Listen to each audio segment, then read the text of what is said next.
Bismillahirrahmanirrahim. Assalamualaikum warahmatullahi wabarakatuh.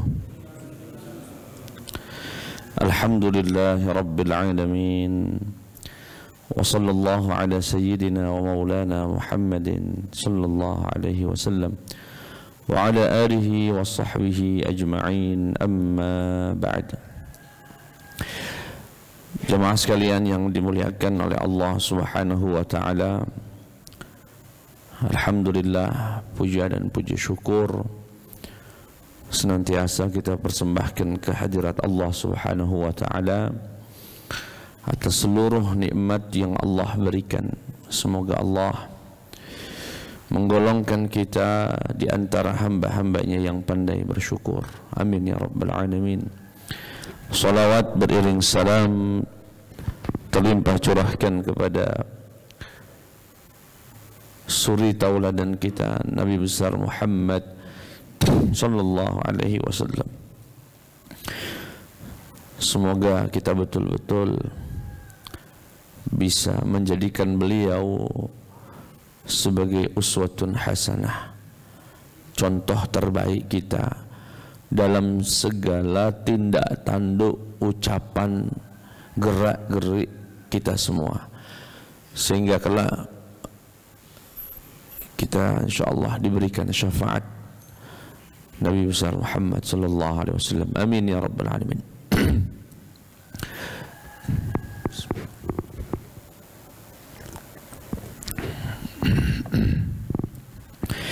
Jamaah sekalian yang dimuliakan Allah Subhanahu wa taala, jika pada pertemuan terakhir bulan lalu terkait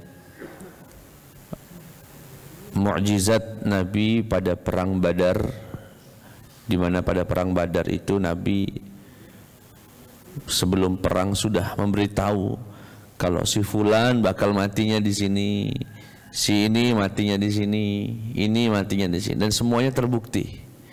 Begitu terjadi peperangan, apa yang disebutkan Nabi terjadi. Nah, sekarang apa yang menjadi tanda-tanda dan mukjizat Nabi Muhammad sallallahu alaihi wasallam pada perang Uhud, ya, perang yang merupakan balas dendam orang-orang musyrikin Quraisy yang kalah pada perang Badar. Jadi perang Uhud itu ya bisa dikatakan perang balas dendam. Makanya pasukan musuh lebih banyak lagi, persiapannya lebih kuat lagi. Begitupun dari pihak kita. Disebut perang Uhud karena memang terjadi di pelataran, di bawah daripada gunung Uhud yang jaraknya ya sekitar puluhan kilo lah dari kota Madinah Al-Munawwarah. Berarti musuh itu lebih jauh berjalan, karena dari Mekah ke gunung Uhud ya 400-an kilo, sedangkan Nabi Muhammad dari Madinah untuk menuju Uhud itu hanya puluhan kilo. Ini menunjukkan memang semangat balas dendam dari musuh itu sangat kuat, sehingga mereka datang menyerang, yang kemudian ditahan oleh Nabi di sekitaran gunung Uhud. Gunung yang bisa dianggap paling besar, gunung yang sering kali disebutkan oleh Nabi sebagai ukuran pahala. Oh, ini pahalanya seperti gunung Uhud gitu ya. Gunung yang dikatakan Nabi Muhammad sallallahu alaihi wasallam mencintai beliau. Suatu ketika Rasulullah bersama para sahabat Abu Bakar, Umar dan yang lainnya berjalan di atas gunung Uhud. Seketika gunung itu ihtazza, bergerak, getar. Kemudian Rasulullah berkata, ihdai, tenang ya gunung Uhud. Para sahabat agak keheranan, kok Nabi ngomong sama batu. Kemudian Rasulullah berkata, Uhud jabalun yuhibbuna wa nuhibbuhu. Uhud itu gunung, batu, ya. Ia mencintaiku, mencintai kita, dan kita pun mencintai gunung Uhud. Ya. Sering jadi perumpamaan, batu saja bisa mencintai Nabi Muhammad sallallahu alaihi wasallam. Masa kita yang punya hati tidak bisa mencintai Nabi? Maka hati yang tak mencintai Nabi sejatinya lebih keras daripada batu gunung Uhud. Ya, ihda ya. Tenang wahai gunung Uhud.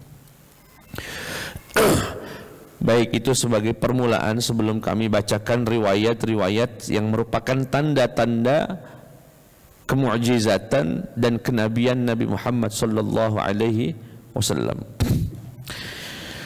Yang kedua, sebagai juga permulaan atau pengantar, sedikit kami sampaikan tentang kedudukan mimpi di dalam syariat kita.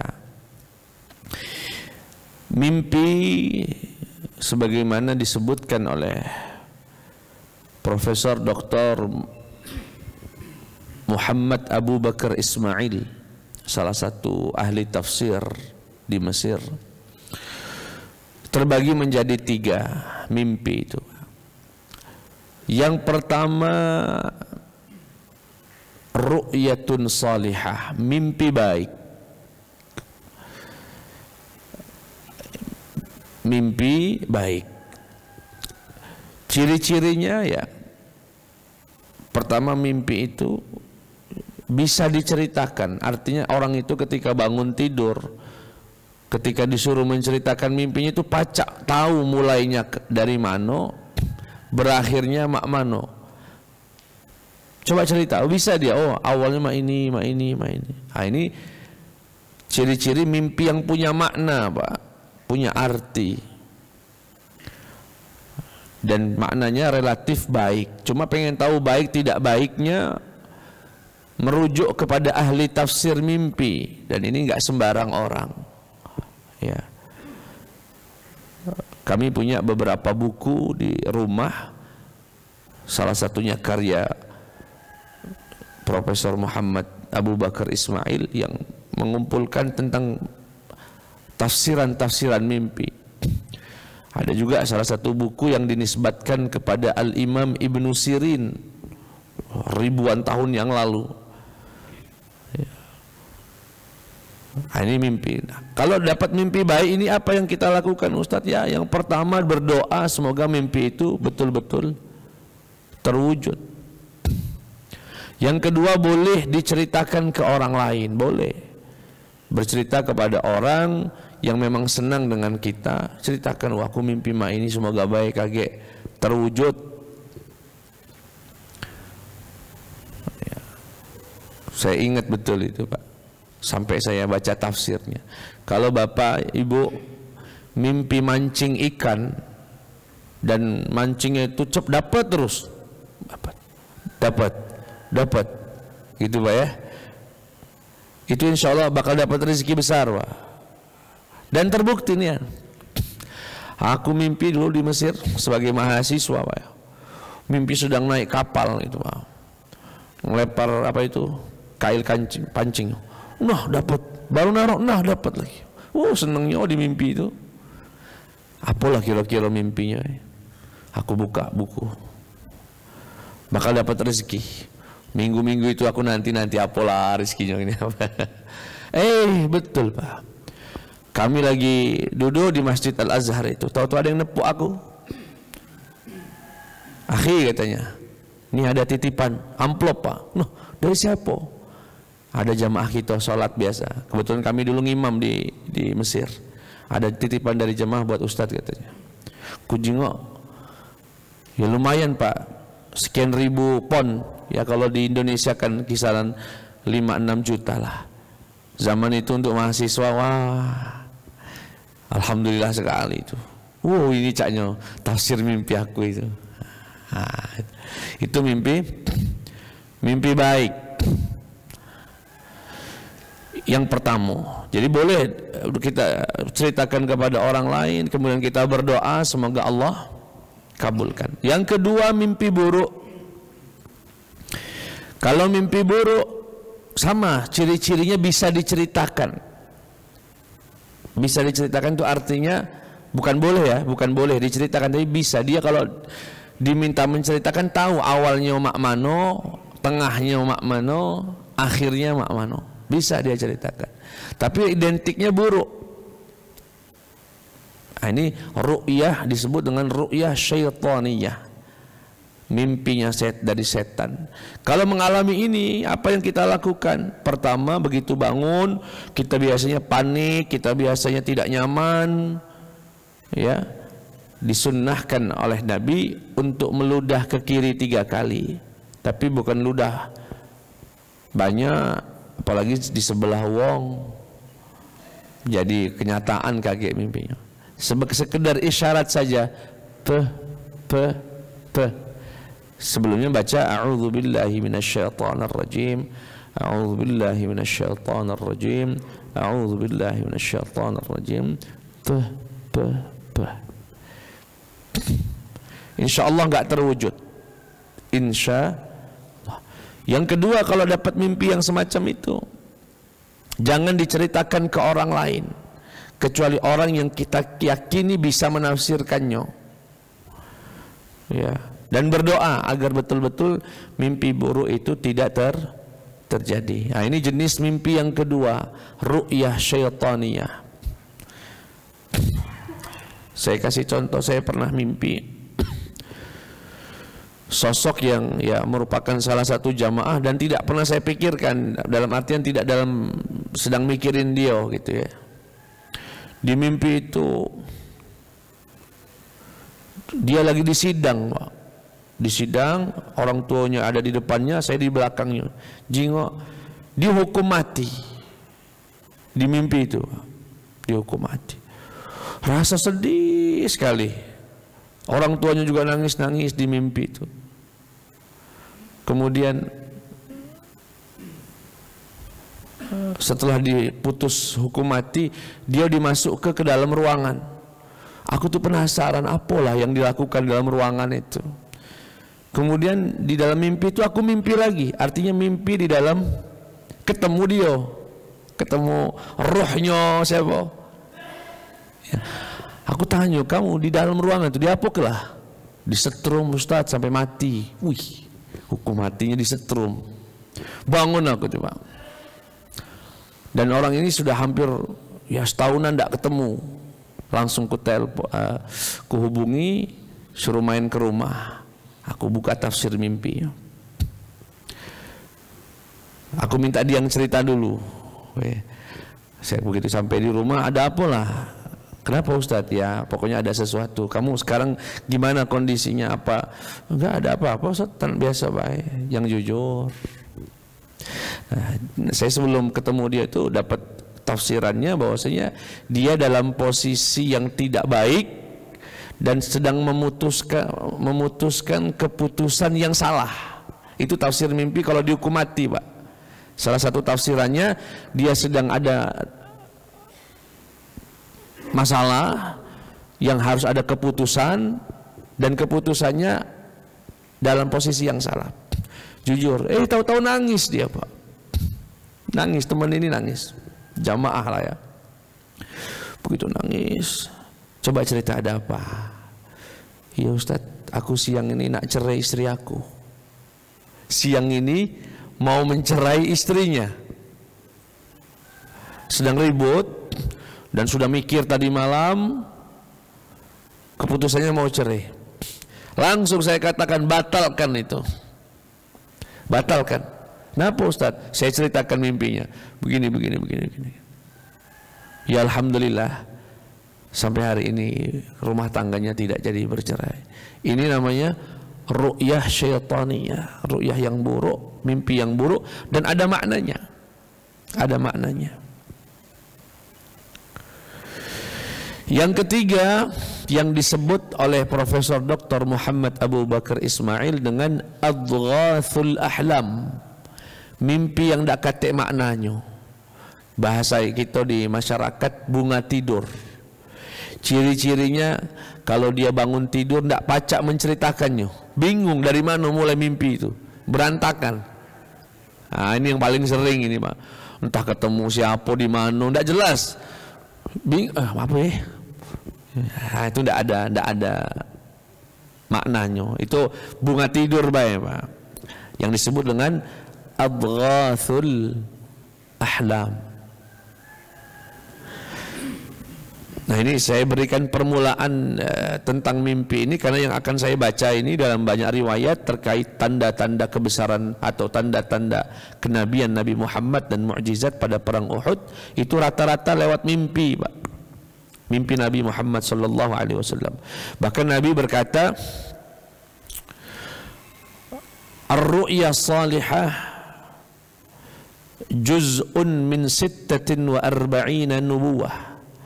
Kata beliau, tidak tersisa lagi dari kenabian, tidak ada lagi Pak kenabian. Begitu Nabi Muhammad meninggal selesai kenabian, tapi masih ada sisa-sisanya yang terwarisi kepada umatnya. Apa itu?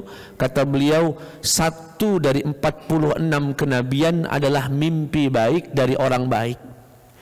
Jadi mimpi itu bagi seorang nabi adalah tanda kenabiannya, dan itu wahyu Allah. Dan yang tersisa dari kita untuk kita umatnya ini adanya mimpi-mimpi baik sebagai berita-berita baik ya. Dan itu artinya serpihan, secercah cahaya dari sisa-sisa kenabian yang Allah masih adakan, masih diberikan kepada umat Nabi Muhammad SAW. Ya, diantaranya mimpi-mimpi istikharah. Kalau kita tidur, punya masalah, kemudian kita sholat, minta petunjuk kepada Allah. Salah satu cara jawaban yang Allah berikan adalah lewat mimpi. Bahkan disebutkan dalam kitab Al-Khasa'is, barang siapa yang mimpi warna putih dan hijau dari pilihannya, itu tanda pilihan itu diridhoi Allah. Dan barang siapa yang memimpi warna merah dan warna hitam untuk sesuatu yang diistikharahkan, itu tanda kemurkaan Allah, artinya Allah tidak ridho. Itu salah satu mimpi-mimpi ya, yang tersisa dari sisa-sisa kenabian. Dan pengantar yang terakhir terkait mimpi, ya tadi sudah kami sampaikan tentang macam-macam mimpi ya, dan sebagainya. Yang terakhir, mimpi tidak bisa dijadikan dalil syar'i, dalil pengharaman. Aku mimpi Nabi katanya haram makan ini. Tidak bisa. Untuk halal haram tidak bisa lewat mimpi. Apalagi mimpi nyoblos politik. Aku mimpi caknya suruh nyoblos Prabowo. Tidak ada tuh. Suruh nyoblos Ganjar, nggak ada. Begitupun dengan suruh nyoblos Anies. Kalaupun Bapak dimimpikan, misalnya betul-betul dimimpikan bertemu Nabi atau bertemu orang soleh, diberi pertanda suruh nyoblos nomor sekian, itu cukup untuk Bapak, nggak perlu diumumkan, nggak perlu diumumkan. Takutnya bentar lagi banyak mimpi nih Pak bertebaran. Mimpi dari tim sukses biasanya. Baik. Sedangkan kalau mimpi Nabi Muhammad wahyu. Ya, mimpi Nabi Muhammad sallallahu alaihi wasallam adalah wahyu. Baik, kami awali dengan satu riwayat. Kata Nabi Muhammad sallallahu alaihi wasallam, "Ra'aitu fil manam," aku melihat dalam tidurku. Mimpi Nabi ini. "Anni uhajiru min Makkah ila ardin fiha nakhlun." Dalam mimpi itu aku bermimpi berpindah kampung, berpindah tempat dari Mekah ke suatu daerah yang aku tidak tahu namanya apa, tapi banyak sekali pohon korma. Ya, satu tempat perginya Nabi itu, pindahnya Nabi, ciri-cirinya banyak pohon korma. Fadhahaba wahli, aku pun menduga, ini tafsiran Nabi, ila annahal madinata atau inna annahal madinatu Yathrib, bahwasanya yang dimaksud adalah kota Madinah Al-Munawwarah. Dan terbukti begitu datang perintah hijrah, dari Mekah, hijrahnya Nabi ke kota Madinah. Dan terbukti Madinah itu memang satu daerah di Arab sebagai pusat pohon kurma. Makanya kalau kita umroh di Madinah, salah satu rute jalan-jalannya, destinasinya adalah mengunjungi kebun kurma. Bahkan kurma yang di Mekah itu rata-rata kiriman dari Madinah. Kemudian kata Nabi, wa ra'aitu fi ru'yaya hadhihi anni qad hazaztu sayfan fanqata'a sadruhu fa idza huwa ma usiba minal mu'minina yawma Uhud. Kemudian aku pun bermimpi dalam tidurku, aku menghunuskan pedang, tapi pedang itu kemudian patah di bagian tengahnya, dan rupanya itu mimpi yang artinya, kata Rasulullah, langsung ditafsirkan oleh beliau adalah musibah yang terjadi pada perang Uhud. Jadi perang Uhud itu sudah ditebak Nabi, ya, akan terjadi semacam kekalahan atau bukan kekalahan, ada sesuatu yang tidak mengenakkan dalam perang Uhud. Terkait perang Uhud ini, apakah kita kalah atau menang atau seri, itu banyak versi, Pak. Kalau dulu kita masih kecil, kalau dengar perang Uhud itu sebagai contoh perang yang dimana Nabi itu kalah. Tapi beberapa buku yang kami baca tidak mau mengkategorikan Uhud itu sebagai perang yang kalah, lebih tepatnya seri. Kenapa seri? Karena pernah sempat menang dulu kita itu. Sempat menang, sempat pukul mundur musuh, sempat mengambil harta rampasan. Hanya saja sahabat yang ada di gunung yang diperintahkan untuk manah tidak menaati Nabi. Kata Nabi kan, kalau yang di atas itu jangan kau tinggalkan gunung Uhud itu, siapapun yang terjadi di bawah. Kami mati pun tidak usah turun, kami menang pun tidak usah turun. Rupanya menang. Yang di atas tergoda, wih, lah bagi-bagi rata rampasan perang. Kaget kami tidak dapat, turunlah. Begitu turun dimanfaatkan musuh, Nabi hampir terbunuh. Porak-porandalah pasukan umat Islam. Nah, jadi versi sebagian ulama itu satu sama sebetulnya, Pak. Ya, tidak sampai kalah. Kemudian dalam riwayat, dalam mimpi itu Nabi berkata, "Tsumma hazaztuhu ukhra fa'ada ahsana ma kan fa idza huwa ma jaa'a bihi minal fathi wa ijtima'il mu'min." Kemudian aku mimpi lagi, aku hunuskan pedang dengan yang lebih baik, enggak sampai patah pedang itu, dan tepat sasaran. Dan ini kutafsirkan sebagai kemenangan umat Islam dengan merebut kembali kota Makkah Al-Mukarramah yang kita sebut dengan Fathu Makkah. Idza jaa nasrullahi wal fathu. Fathu, pembebasan kota Makkah. Artinya perjalanan itu sudah skemanya itu sudah datang dalam mimpi Nabi, dan itu sebagai bukti kenabian Rasul bahwasanya nanti perjalanan ini diawali dari hijrah ke Madinah, akan ada peperangan yang sangat menyedihkan, dan dia adalah perang Uhud, ditandai dengan patahnya pedang Rasulullah dalam mimpinya. Kemudian Nabi mencoba menghunuskan pedang yang kedua, dan itu menjadi yang terbaik dengan pedang yang terbaik. Dan itu ditafsirkan bahwasanya Nabi akan mendapatkan kemenangan berupa pembebasan kota Mekah dan bersatunya umat Islam. Wa idzal khair ma jaa bihi minal khairi was thawab was sidq alladhi atana ba'da yaumil badr. Baik. Riwayat yang kedua hampir sama. Kata Nabi Muhammad sallallahu alaihi wasallam, "Ra'aitu fima yara an-na'im ka'anna dabbatan قضبة سيف كسرت وكأني مردف كبشا فأولت أن كسر ضبة سيف قتل رجل من قومي وإني مردف كبشا أني أقتل كبش القوم فقتل رسول الله طلحة بن أبي طلحة صاحب لواء المشركين وقتل حمزة بن عبد المطلب." Kemudian kata Rasulullah, ini pada perang Uhud, Nabi mimpi. Dalam mimpi itu pedang beliau ada pecah, terjadi keretakan pada pedang beliau, ya, Kemudian Nabi diikuti dengan segelompok pasukan. Apa tafsir mimpi itu? Nabi yang langsung menafsirkan. Adapun keretakan yang terjadi pada pedangku, aku tafsirkan adanya orang terbaik di sisiku yang akan meninggal dunia pada perang Uhud. Dan terbukti pada perang Uhud kita tahu 70 sahabat yang meninggal, Pak.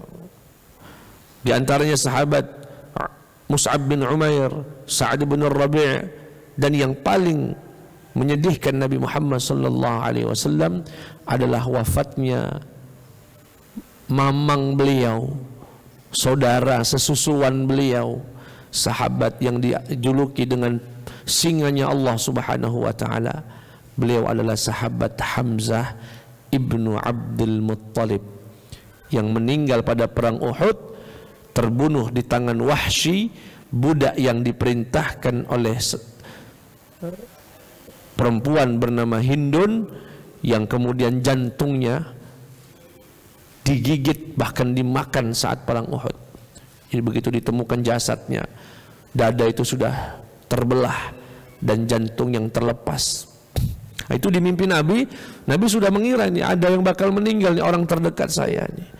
Dan itu dimimpikan dengan retaknya pedang Rasulullah sallallahu alaihi wasallam. Kemudian Nabi diikuti pasukan ya sallallahu alaihi wasallam, kemudian beliau mampu mengalahkannya. Ya, bahasanya di sini segerombolan kambing gitu ya, biri-biri. Kemudian Nabi membunuh salah satunya dan terbukti matilah pada perang Uhud itu yang membawa bendera kaum musyrikin bernama Talhah ibnu Abi Talhah, yang dulu dipercayai kalau perang itu megang benderanya kaum musyrikin, mati. Ini juga terbukti, artinya mimpi Nabi itu betul-betul terbukti. Dalam riwayat yang lain Nabi melihat bakor sapi yang disembelih dalam mimpi itu. Kata Rasulullah, fa baqarun wallahi khair. Kata Nabi Muhammad sallallahu alaihi wasallam, mimpi sapi disembelih itu insya Allah mimpi kebaikan, dan betullah terjadi kebaikan ya, sesuai dengan yang diharapkan Nabi Muhammad. Itu kalau perang Uhud diceritakan itu, Pak. Begitu Nabi Muhammad sallallahu alaihi wasallam, singkat saya ceritakan sedikit singkat, perang Uhud itu mengalami kemenangan, kemudian sempat mengambil harta rampasan perang, terjadi ya kekhilafan para sahabat yang akhirnya meninggalkan gunung Uhud yang sekarang disebut dengan Rumah. Rumah itu dalam bahasa Arab pemanah-pemanah ya, jamak dari Romi. Kemudian Nabi hampir terbunuh, sahabat banyak yang terbunuh, dipukul mundurlah kaum muslimin balik ke Madinah. Kemudian pestalah malam harinya itu, Pak. Pesta besar-besaran, Abu Sufyan, Khalid bin Walid, kaum musyrikin merasa mendapatkan kemenangan. Sahabat pulang dalam kondisi sedih, banyak sahabat yang meninggal dunia. Baru sampai di Madinah, belum sempat beristirahat, Nabi langsung manggil sahabat Bilal, suruh sahabat keluar lagi, kita berperang. Ya Rasulullah, kita belum beristirahat. Tidak apa-apa, berangkat kita. Begitu berangkat, sampainya di tengah jalan, Nabi memerintahkan pasukannya, para sahabat, untuk mengumpulkan kayu bakar sebesar-besarnya, sebanyak-banyaknya. Dikumpulkanlah kayu bakar yang besar menggunung, Pak. Setelah itu dihidupkanlah api unggun yang belum pernah dihidupkan sebesar itu dalam sejarah hidup Nabi Muhammad SAW, besar. Kemudian kaum musyrikin, ada beberapa kaum musyrikin yang sedang berlewat daerah itu, melihat dari kejauhan. Ya, kita bisa bayangkan, Pak ya, padang daerah Arab itu kan relatif rata. Jadi kalau ada bakaran itu bisa kelihatan dari kejauhan itu, Pak. Alangkah besarnya api itu. Dijingok adalah pasukan Nabi Muhammad. Langsung orang musyrikin yang melihat api besar itu mendatangi Abu Sufyan yang sedang berpesta. karena mendapat kemenangan di perang Uhud itu. Dikatakan, ya Abu Sufyan, pulanglah kalian ke Mekah, pulang balik. Kenapa? Muhammad sedang menyiapkan pasukan dengan semangat yang sangat membara. Jadi rupanya Pak, Nabi Muhammad SAW itu, ini yang disebut dengan strategi perang. Nabi itu ada kekhawatiran kondisi kaum muslimin yang sedang kalah, sedih, bahkan banyak yang terluka, dimanfaatkan kaum musyrikin, diserang. Dan betul, kaum musyrikin malam itu sedang menyiapkan, ini mumpung Muhammad lagi capek, kita serang saja ke Madinah, mumpung mereka lagi pada kecapean. Nah, Nabi itu takut malam itu justru diserang musuh. Daripada diserang, lebih baik kita menyerang lebih dulu. Dan kenapa Nabi sampai membakar itu? Agar memberikan pesan kalau umat Islam sedang balas dendam, menyiapkan pasukan yang sangat besar, bagaikan api yang membara ini. Akhirnya Abu Sufyan terbirit-birit pulang ke Mekah karena saking takutnya balasan dari Nabi Muhammad SAW. Dan ini dicatat sebagai salah satu strategi perang. Jadi kalau kayak Amerika ini Pak di Palestina, bawa kapal induk itu sekedar gertakan, jangan coba-coba ada yang mau bantu Hamas, gitu sebetulnya. Nah, pasukan itu strategi yang sudah dicontohkan Nabi, tapi mereka nggak nyontoh Nabi, nggak. Ya. Gertakan itu Pak, strategi mereka. Oh, ini serius ini bantuan ini. Nah, jadi biar berpikir 1000 kali lah kalau mau bantu Palestina. Itu strategi dalam peperangan Nabi Muhammad, sampai ada buku Pak, ya, jadi satu buku strategi Nabi dalam perang. Salah satunya ini, ya, Nabi Muhammad SAW. Kemudian dalam kesempatan yang lain Nabi menceritakan mimpinya. Ra'aitu ka'anni fi dir'in hasinatin wa ra'aitu baqaran tunhar. Aku bermimpi, dalam mimpiku aku berpakaian perang yang sangat kokoh dari besi dengan tutup kepala dan lain sebagainya. Dan aku mimpi juga melihat seekor sapi yang disembelih. Fa'awaltu, aku pun menafsirkan mimpi itu, anna dir'al hasinatal Madinah, bahwasanya ketika aku memakai pakaian dir' itu, pakaian perang itu ada yang pakaian perang yang kuat, ditafsirkan oleh Nabi sebagai kota Madinah yang menjadi kota yang aman, benteng yang aman dalam menghadapi musuh. Dan terbukti Pak, belum pernah Nabi kalah di Madinah itu Pak. Dan belum pernah musuh bisa masuk menyerang di Madinah sampai hari ini. Terakhir yang paling mengancam kota Madinah perang Khandaq, tapi Nabi membuat blokade, buat parit besar di luar, yang pada akhirnya kita tahu perang Khandaq itu tidak terjadi kontak fisik. Kenapa? Musuh berhenti di luar parit, bingung nak masuk, karena setiap kali mencoba untuk masuk, pasukan Nabi Muhammad dengan mudah membunuhnya. Sehingga mereka berpikir 1000 kali dengan harapan kalau Nabi itu di blokade, kelaparan di dalam. Dan kita tahu perang Khandaq dimenangkan oleh Nabi Muhammad hanya dengan badai di malam hari. Terjadi badai yang sangat besar pada perang Khandaq itu Pak, sampai kambing-kambing yang dibawa oleh pasukan musuh itu pada mati. Tenda-tenda pada berterbangan, sampai Abu Sufyan malam itu Pak, malam itu pimpinannya Abu Sufyan, walaupun nanti Abu Sufyan itu ujung-ujungnya masuk Islam. Dan kita tahu Abu Sufyan itu suami dari Hindun yang makan jantungnya Hamzah tadi. Kata Abu Sufyan, kaum musyrikin, enggak menyebutnya kaum musyrikin, tidak, wahai kaum Mekah, gitu ya, aku nak balik baiklah. Kalau kalian nak lanjutlah, aku nak balik. Kambing lah mati galo, persiapan lah berantakan, tenda lah hancur. Pulang Abu Sufyan itu Pak, nggak jadi perang. Akhirnya diikutilah oleh kaum musyrikin tadi. Jadi perang Khandaq itu dimenangi oleh Nabi tanpa ada kontak fisik, cukup dengan badai di malam hari. Dan itu dimimpikan oleh Nabi sejak jauh hari, aku berpakaian perang yang sangat kokoh, dan aku tafsirkan ini adalah benteng berupa kota Madinah Al-Munawwarah. Bahkan sampai hari ini dan sampai hari kiamat, salah satu kota yang tidak akan kemasukan ta'un. Bukan COVID Pak ya, ta'un. Beda antara ta'un sama COVID. Janji Nabi yang tidak akan kemasukan ta'un adalah Madinah Al-Munawwarah. Janji Nabi salah satu kota yang tidak akan kemasukan Dajjal adalah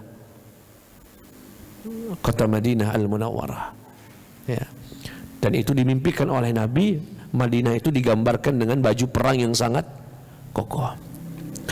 Kemudian mimpi Nabi melihat sembelih yang disembelih, sapi yang disembelih, kata beliau, wallahi khair, insya Allah baik, insya Allah baik. Tapi tidak ditafsirkan Nabi apa dia maksudnya.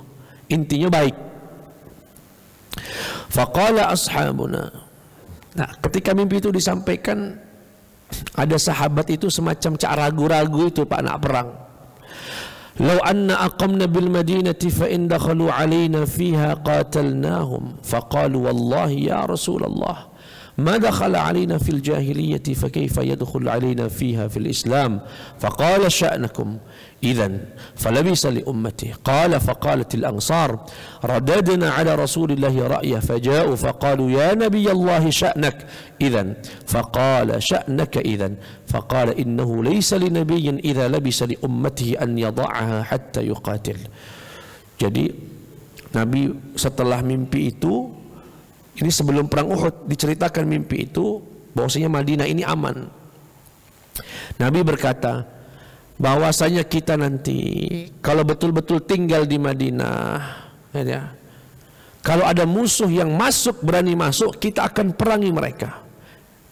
Kaum Ansar berkata, ya Rasulullah, bagaimana mereka akan masuk? Dulu saja pas di saat-saat di jahiliyah mereka tidak masuk, apalagi saat Islam, semacam melemah atau ingin melesukan Nabi Pak. Tidak usah perang lah, itu kurang lebih, tidak usah perang lah di Madinah. Nabi langsung menunjukkan kekecewaannya. Sudah kalau begitu terserah kalian, kata Rasulullah.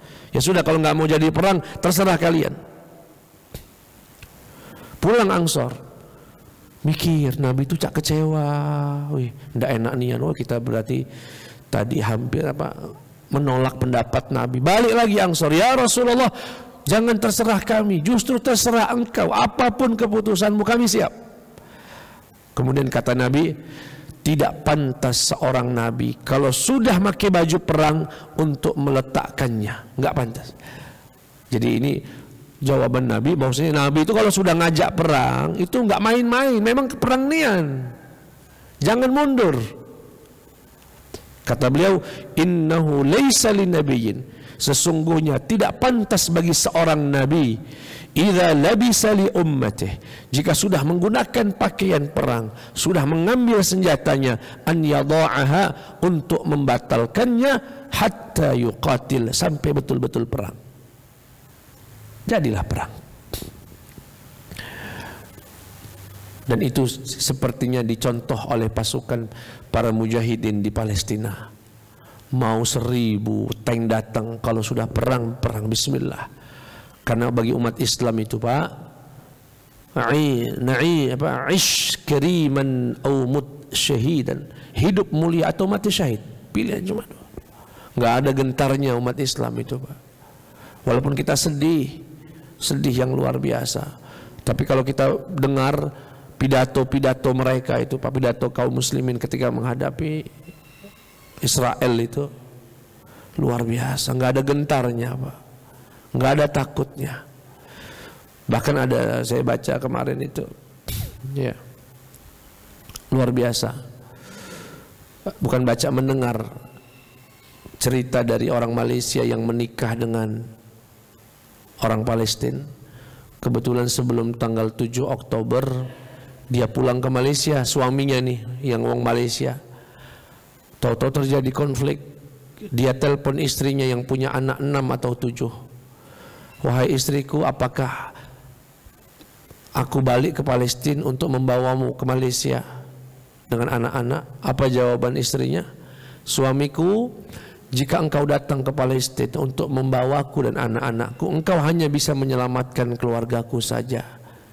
Tetapi jika engkau berada di Malaysia memperjuangkan kami, yang engkau tolong tidak hanya kami, tapi yang engkau tolong adalah negara kami. Wah, luar biasa sekali. Bisa Bapak bayangkan itu Pak, suami nak balik jemput anaknya, tidak usah, berjuanglah di Malaysia, sampaikan kepada orang Malaysia, begitu ya, tentang perjuangan orang-orang Palestina. Luar biasa itu ya. Luar biasa. Kalau saya karena mungkin alhamdulillah bisa ngerti bahasa Arab, saya lihat wawancara anak-anak kecil yang jadi korban itu Pak. Ya, ketika ditanya bagaimana, ya aku kehilangan, aku hanya bisa berharap aku pun bisa mati syahid. Di umur 7-8 tahun pacak ngomong mah itu sulitnya didapat di kita. Bisa ngomong bagaimana ayahku meninggal, ibuku pun meninggal sebagai seorang syahid, dan aku pun berharap bisa meninggal sebagai seorang syahid. Masya Allah, ya luar biasa. Itu diwarisi dari umat Nabi Muhammad sallallahu alaihi wasallam ya. Dan seterusnya. Jamaah sekalian yang dimuliakan Allah Subhanahu wa taala. Saya kira cukup panjang, banyak nih ini riwayatnya Pak. Ya. Intinya mimpi-mimpi Nabi Muhammad sallallahu alaihi wasallam. Atau satu lagi Pak, ra'aitu yauma Uhud an yamini Rasulillah sallallahu alaihi wasallam. Jadi ketika umat Islam dipukul mundur ya gara-gara kekhilafan, dan ini pesan terbesarnya adalah Pak, kan Nabi berpesan sebelum perang kepada para pemanah yang jumlahnya sekitar 50 orang. Mungkin Bapak yang sebagian yang belum tahu kisah perang Uhud, strateginya itu Pak, Nabi itu menyiapkan 50 orang ada di gunung yang disebut sekarang Gunung Pemanah namanya, Rumah. Kalau kita lagi umrah bisa nanti lihat ada tandanya di sana, tanda disitulah posisinya. Kata Nabi, meski kami terbunuh di bawah nggak usah turun, ataupun kami menang nggak usah turun. Itu pesan Nabi Pak. Tapi sahabat ya, namanya sahabat, mereka bukan Nabi, mereka juga manusia, juga dalam proses dididik oleh Nabi Muhammad SAW ada kesalahan-kesalahan. Nabi terlihat menang di bawah malah turun. Khalid bin Walid yang saat itu memimpin kaum musyrikin melihat, lah kosong itu gunung, putar balik dia. Umat Islam lagi sibuk ngumpul ke rampasan perang tadi, ya, rampasan perang tadi. Begitu lagi sibuk, diserang dari belakang. Nabi hampir terbunuh. Tetapi sahabat Sa'ad bin Abi Waqqas berkata, saya melihat dari kanan dan kiri Nabi ada dua sosok berpakaian putih, berperang, melindungi Nabi. Ma ra'aituhuma, dan padahal aku nggak kenal siapalah dua wong itu, bajunya putih, menemani Nabi di kanan dan di kiri, dan aku nggak pernah lihat sebelum ataupun sesudahnya. Rupanya dua itu adalah malaikat Jibril dan malaikat Mikail yang diutus oleh Allah untuk melindungi Nabi Muhammad SAW. Jadi yang kita harapkan hari ini Pak buat Palestina, berharap dari saudaranya yang di sebelah-sebelah negara Arab, caknya kecil harapan, takut mati galau, takut Amerika galau. Saudi apa sampai hari ini tidak ada apa-apa, nggak ada sikap yang tegas, hanya kecaman-kecaman. Turki pun demikian, mohon maaf dengan segala hormat, sampai hari ini sebagai pemasok gas terbesar buat Israel Turki. Pidatonya ngecam, tapi fakta di lapangan negara itu adalah pemasok gas terbesar ke Israel. Makanya betul pihak Iran yang mengatakan, wahai negara-negara yang masuk, stop, mati Israel itu Pak. Ada seorang peneliti diwawancarai, saya berbahasa Arab, kekuatan Israel itu cuma dua, Pak. Dia nggak punya sumber daya alam, tapi kenapa bisa kokoh? Dua, satu bantuan dari Barat yang tanpa batas, dukungan dari Amerika dan sekutunya. Yang kedua, dari kebodohan dan ketidaksadaran kaum muslimin yang juga mendukung mereka secara tidak langsung. Pidatonya ngecam, tapi jualan sama dia. Kenapa tidak di stop? Bahkan kedubes pun masih ada sampai hari ini. Kedutaan Israel, malah sekarang Dubai, Emirat juga menjalin kerjasama. Itu kan berarti pengakuan terhadap negara itu, Pak. Makanya bingung saya ini yang terlalu mungkin masih polos dalam politik global, Pak ya. Kita hanya melihat sebagai umat yang sedih kok kondisi begitu. Makanya nggak terlalu berharap juga dapat bantuan dari Saudi, dari Turki, dari mana-mana. Sudahlah lagi. Yang kita harapkan Allah punya tentara yang tidak terhitung dan tidak bisa terlihat. Allah turunkan malaikat-malaikat itu bisa melindungi. Bahkan burung ababil saat melindungi Ka'bah bisa menolong.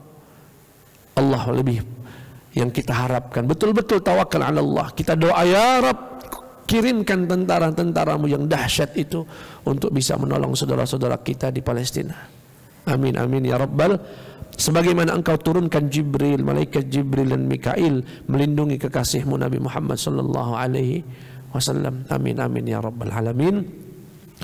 Demikian jamaah sekalian yang bisa kami sampaikan, kurang lebihnya mohon maaf. Jangan bosan Pak, kita doakan saudara kita di Palestina. Sakit kita jengoknya mana bisa, kita nggak bisa berbuat apa-apa. Yang bisa kita kirimkan hari ini adalah doa, dan jangan pernah remehkan doa.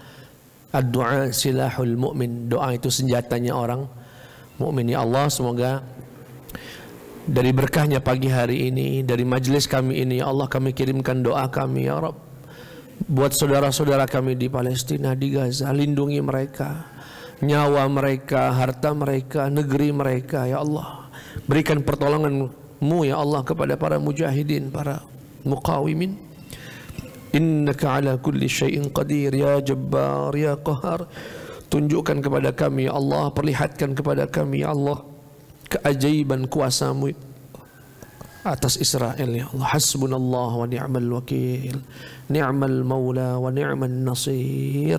Allahumma ya Allah, unsurhum wa dammir a'daka a'da'ad-din. Hancurkan musuh-musuhmu ya Allah birahmatika ya arhamar rahimin.